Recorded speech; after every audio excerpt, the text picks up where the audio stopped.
이라크 파병 때보다 무서워. 난입사태 증언 나선 미경찰들. 서울 뉴시스. 김난영 기자. 이른바 의회 난입사태 수습에 투입됐던 미국 경찰들이 의회에서 당시의 참상을 생생하게 증언했다. CNN 등 현지 언론에 따르면 27일 미 하원에서는 처음으로 난입사태 조사특별위원회의 증인 청문이 진행됐다. 이날 청문회는 난입사태 당시 수습을 위해 투입된 경찰관 4명이 증인으로 나섰다. DC 경찰 당국 소속 마이클 페노는 당시 자신이 느낀 공포감을 생생히 전달했다. 그는 난입자들이 자신을 테이저 총으로 여러 차례 감전시켰다며 비명을 질렀지만 심지어 내 목소리조차 들을 수가 없었다라고 했다. 페노는 이어 이는 그날 의회를 공격한 무리가 나를 어떻게 공격했고 거의 죽이려 했는지를 이해하는 데 매우 중요한 부분이라고 했다.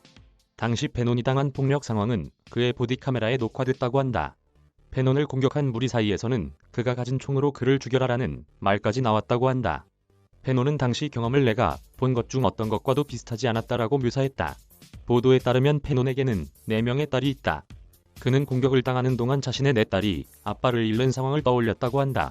그는 가능한 한 가장 큰 소리로 내게 나이가 있다라고 말했다라고 전했다. 당시 페논이 호소는 일부 군중에게는 효과가 있었던 것으로 보인다. 그는 다행히 군중 중 일부가 개입해 나를 도왔다라고 설명했다.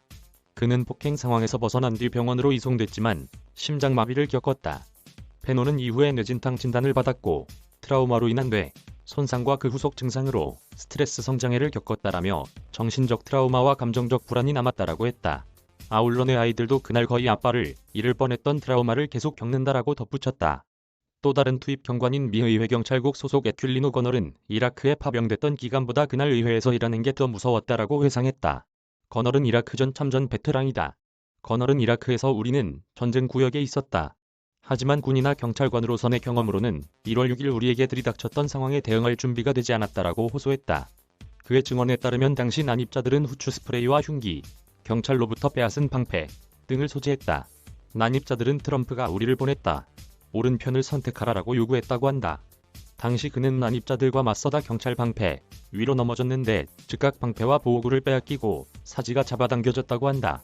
그는 그날 우리는 중세시대 격투 같은 일을 겪었다라며 호흡이 끊기고 스스로 이렇게 죽는구나라는 생각을 했던 걸 기억한다라고 했다. 지난 1월 6일 워싱턴 DC 미국 의회 의사당에서는 도널드 트럼프 전 대통령 지지자들에 의한 사상 초유의 의회 난입 사태가 발생했다. 조 바이든 당시 대통령 당선인의 당선 확정을 막으려는 의도였다.